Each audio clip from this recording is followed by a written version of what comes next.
Hello, and welcome to the second video of this attempted Fae Tactics series. We still have some tutorial to go, excuse me, but I hope that it'll be at least somewhat interesting.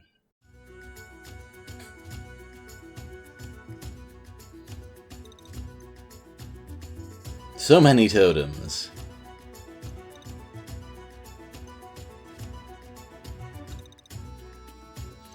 Oh, okay. Today we learned that, at least as far as Peony's concerned, the animals are talking. And that, not surprisingly, the bird has a plan to kill everything. So, remember how we noticed that mana totems exploded upon death?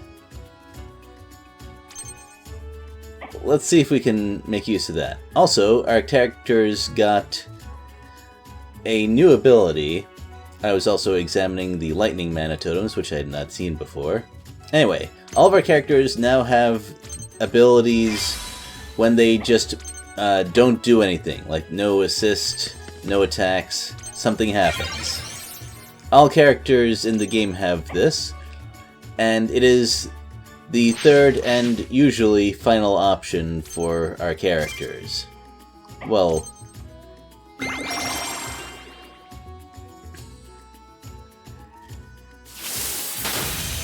if I was in hard mode, I'd probably have to be a little bit more careful with my placement here, but it's okay.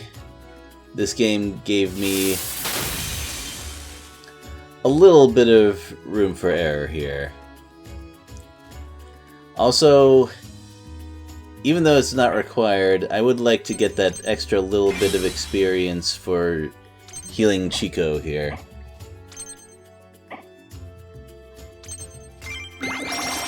Hooray! Now, Chain can travel more than once. The way the priority seems to work is that all of the lightning totems are protected by the fire totem. Oh dear.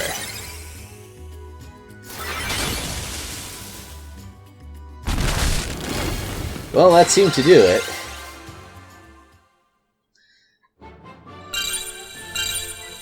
That was an easy map. I guess the other totems don't really count as enemies when it comes to map completion. That might be important to remember later on. Well, we're almost at 5 marks, at which point decisions become a little more interesting. Because that's when special perks become available.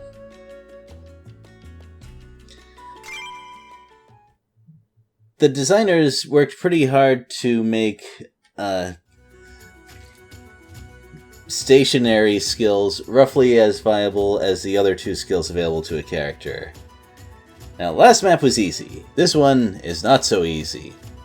This is the first map that really fights back, and it's actually a pretty nasty one.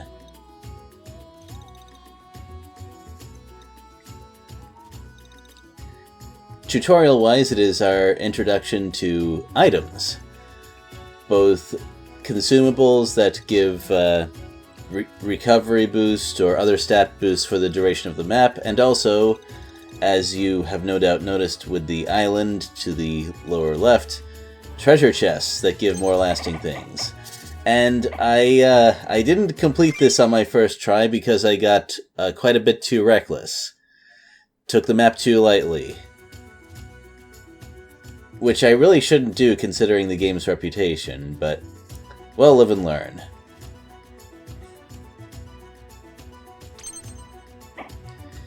And one of the reasons that we have this difficulty is to emphasize this recovery.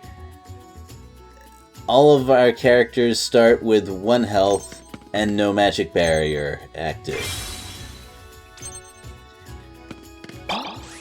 Also, the enemies here like to grab food themselves, and also the shaman can ramp up enemy max magic barrier, which means that the longer I take, the more difficult it'll be to knock out the enemies on the other side of the river. This makes it easy to jump in too fast like I did on the first try. But we'll see if we can do better this time. Despite a source of healing being useful in this situation, unfortunately I have to move our Blue Bird of Destruction over to the treasure chest since it's the only character who can reach it. Which makes Peony and Chico's situation more complicated. Also, now that we have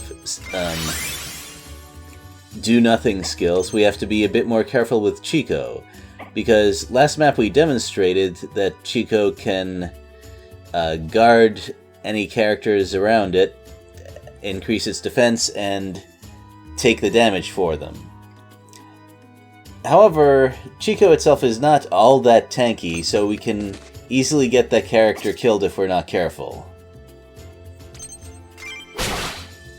Also, if I had moved Chico around for a back attack, that gremlin would have gone and knocked out Peony because she has only the 1 health still. I technically have a small amount of evade on her, but that's not a thing to rely on in a situation like this.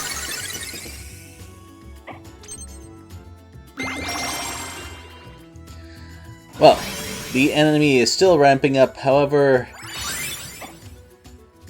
I still need to take some time to get some more recovery, because I need it more desperately than the enemy needs some extra max health.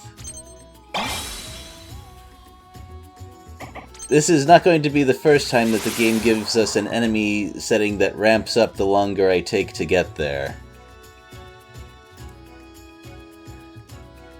I'm thinking, more magic barrier is still really nice, and my plan is to move her to the meat after that, because it looks like the enemy is still out of movement and attack range for that thing, and that thing provides some fairly strong advantages if I pick it up instead of them.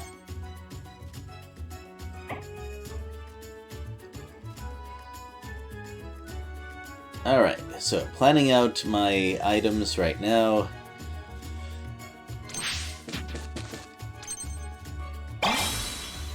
And there we go. Now Chico can guard against at least a couple of attacks before getting KO'd.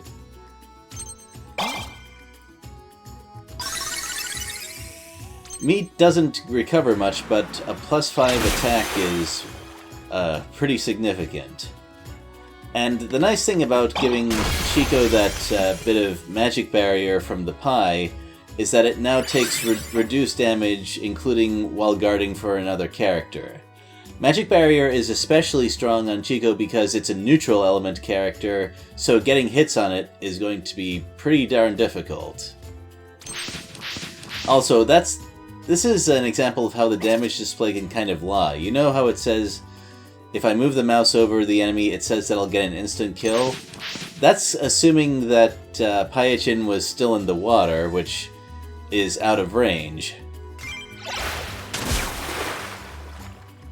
So that's a bit of user interface shenanigans that you gotta be aware of.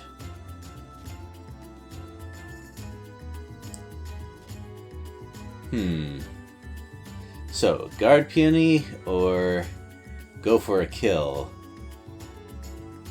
That's a little bit of a puzzle, actually.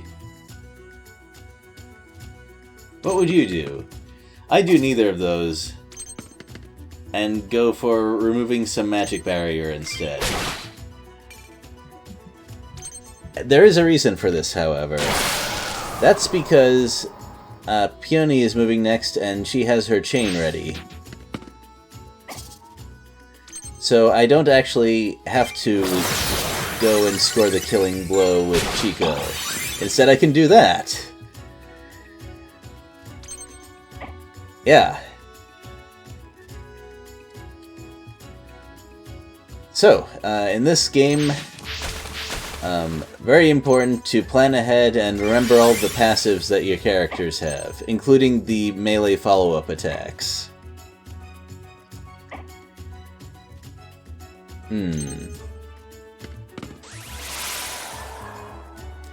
Well, I still have to be careful.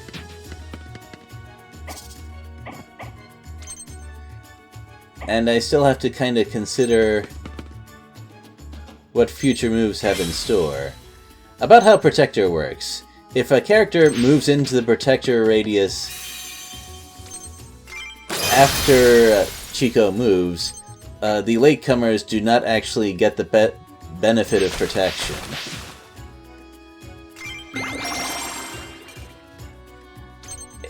So with that in mind, I would have been better off moving Chico afterwards to give Peony the protection, but the healing will probably be good enough. Also, just to prevent the gremlin from moving out of the way of the incoming combo attack, the delay is quite nice. Also, the game provides a nice little chart of what counts as a back attack when it comes to ranged moves. Well, I took my time a little bit here, but the bonus experience award is actually not that big a deal, especially because this game scales according to your highest level characters. So when it comes to experience, the most important thing is to keep people as even as possible. That's not that difficult though, because assisting a higher level character gives large experience bonuses.